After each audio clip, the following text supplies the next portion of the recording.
What's good, y'all? I already know where y'all at. It's your boy Star Jones, and it's a new episode of Star Views. It's about to start right now. So please, I hope you got your hookah ready, and I hope you got your cups full of whatever ready, because I got a lot to talk about, alright?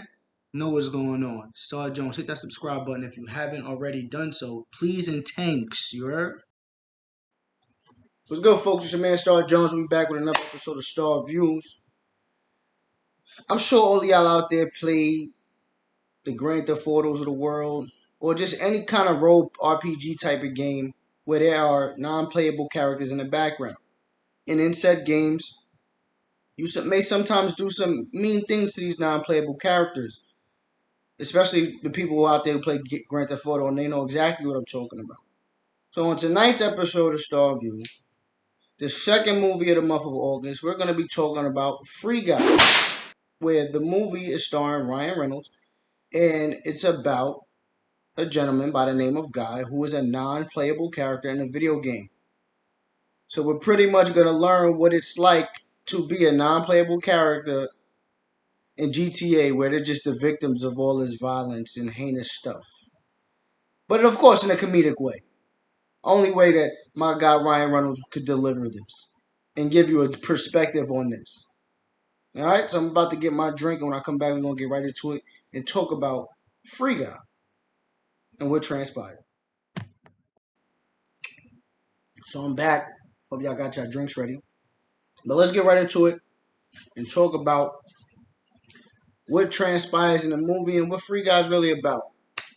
So as I mentioned in the introduction, we've all played the Grand Theft Auto games, those type of games where the Saint Rose, and all those type of games, the true crimes where you have your character that's playable, that you control, dictate what it is that he or she does in the game. And then you have those background characters that are just walking around aimlessly and are usually victims of violent crimes, things like that. And of course, when you interact with these non-playable characters, there's often significant consequences. The police come after you, the army, things like that. This is pretty much the same concept in Free Guy. So you have the non-playable characters in this city and in this game, which is called Free City. Ryan Reynolds is playing Guy. His character's name in the game is Guy. So Guy is a non-playable character. He works in a bank, and as the story unfolds, Guy realizes that he's a background player, that he's a non-playable character. They reference them as NPCs throughout the movie, and he realizes that he's an NPC, and he decides, you know what? I don't want to be an NPC anymore. I'm gonna do my own thing, and the software company that's responsible for putting out the game Free City learns that Guy is out there doing his own thing and not following, I guess, the algorithm that was created for him, or at least what the company thought. And in the process of Guy doing his own thing, he's like a good guy in the game. For the most part, Free City, like I said, is a lot like Grand Theft Auto, and and pretty much the objective in Grand Theft Auto is to do things that is against the law, and you get rewarded for it, whether it be money, houses, etc.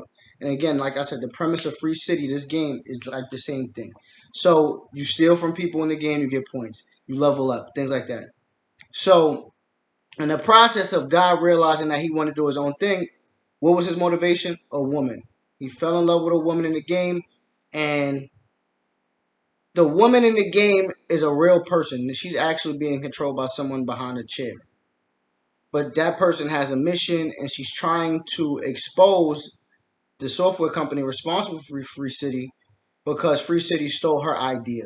So anywho, so she's in the game doing it, what it is she has to do to uncover, I guess, evidence to exploit said company and get the rights to her game back, etc., etc. So Guy sees her playable character, falls in love, and now he's like motivated to be around her, but he had to level up because a lot of things that she had to do, her level was super high in the game. He couldn't do it because he was level 1 as a not playable character. So he goes on this adventure as this good guy because he doesn't want to be a bad guy. And so the people who play the game on the outside are noticing who's this person controlling Guy, because everybody thinks this person in the game obviously is being controlled. But nope, it's an algorithm at a mind of its own. And this is not the first time we've heard the word algorithm in recent weeks. In the movie Space Jam, it was about an algorithm doing his own thing. So, boom, that's Free Guy. Um, yeah, Ryan Reynolds plays a video game character, and he's in this open world video game doing his thing however he wants to, and again, ultimately, it catches the eyes of the people in the public on the outside of the real world. And we have a villain who's the owner of the video game, and his motivation is to keep Free Guy out of here so he could put out and roll out his sequel game, which was Free City 2. So this is about, let's say, like an hour and 45 minutes. All right, so that's that. That's Free City. And when I come back, we're going to talk about how we going to rate this film and whether or not you guys should go see it if you haven't already. All right, be back in a second.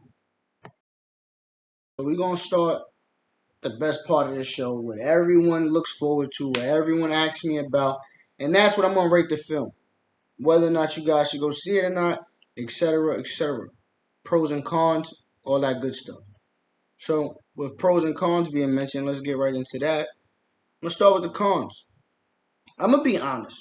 This film didn't really have too many cons for me. I think it was a very simple story, and they did what they were supposed to do with a simple story.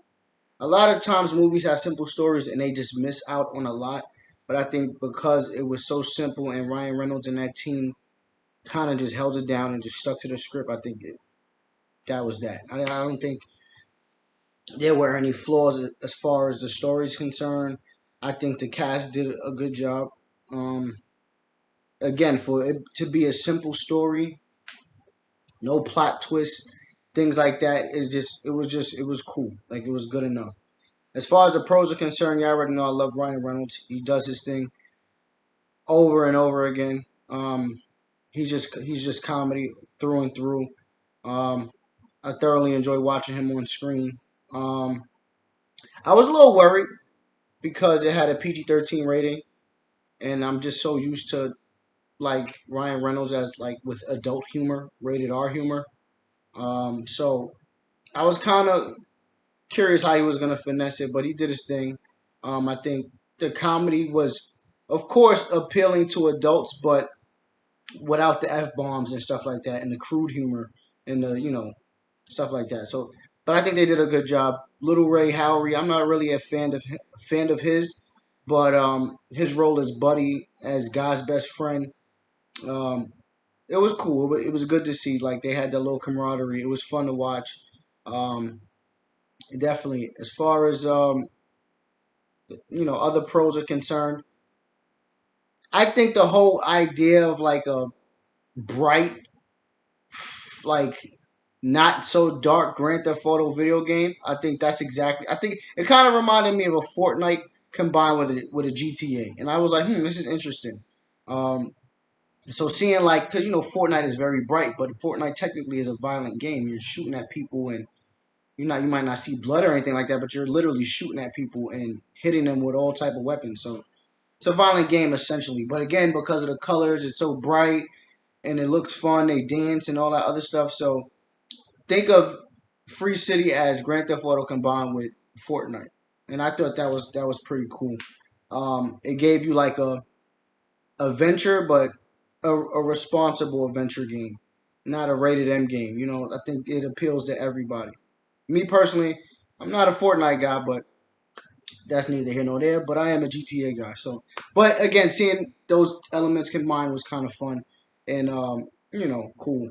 I also love the fact that they put so many Easter eggs in this film, and a lot of little Deadpool. It was Deadpool posters in the film. There was a big, big, big cameo in the movie. I want to tell you guys exactly what it was, but I don't want to ruin it. I will say it's at the end of the movie. It's in the closing act of the film when our protagonist guy is fighting the boss battle essentially in the game. We could call it that, when he has to fight the boss of the video game. That was cool.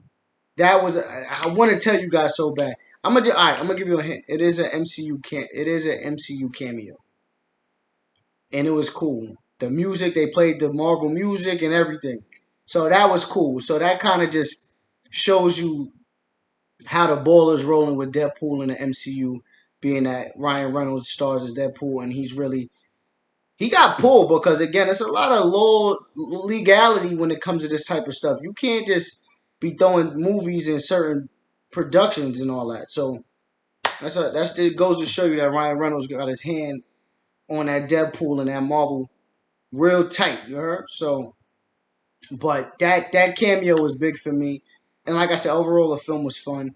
When the movie first started, it was I ain't gonna lie, it felt corny. It felt like it was about to be real cheesy. Like I ain't gonna lie, like the first 20 minutes, I was kind of like, and when like I said, Channing Tatum, he surprised us because I didn't know he was in the movie until the opening act. So, but his the way he was playing that character just seemed real corny to me. But it picks up though. It picks up. The story picks up. So with all that said, I'm gonna tell you guys to definitely check this movie out, and I'm gonna give it 7 stars. The month of August has been consistent, 7 stars. Last week our movie was 7 stars. This week our movie is 7 stars. I definitely think you guys should check it out. Pardon me. Um, yeah, it's a good time. It's definitely fun, family fun for everybody. It has the funny stuff that kids will understand, and then they got the adult themed jokes that we'll get.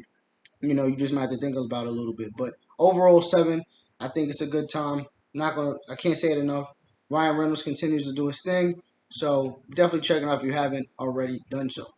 So with that said, I will not see you guys for about 2 weeks because this week I won't be seeing anything.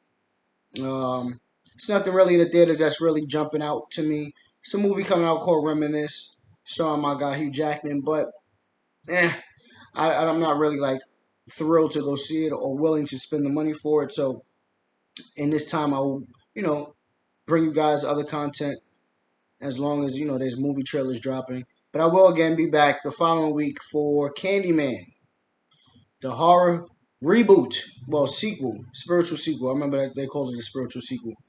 Again, I still a couple weeks later still don't know what that means, but we're gonna be seeing it, Candyman. So stay tuned. I'm out. Y'all have a good night. Thank you for checking me out. I'll holla at y'all. Oh, y'all still here? Appreciate y'all for sticking around, man. But I don't got no more hookah. But what I do have is more content on my YouTube channel. So please, if you haven't done so already, hit that red button and subscribe. Hit the bell so you get notified as soon as I post anything. All right? And if you haven't already followed me on social media, here's my information. Make sure y'all follow up. Appreciate it. Y'all still here, man. That's valid. Have a good one.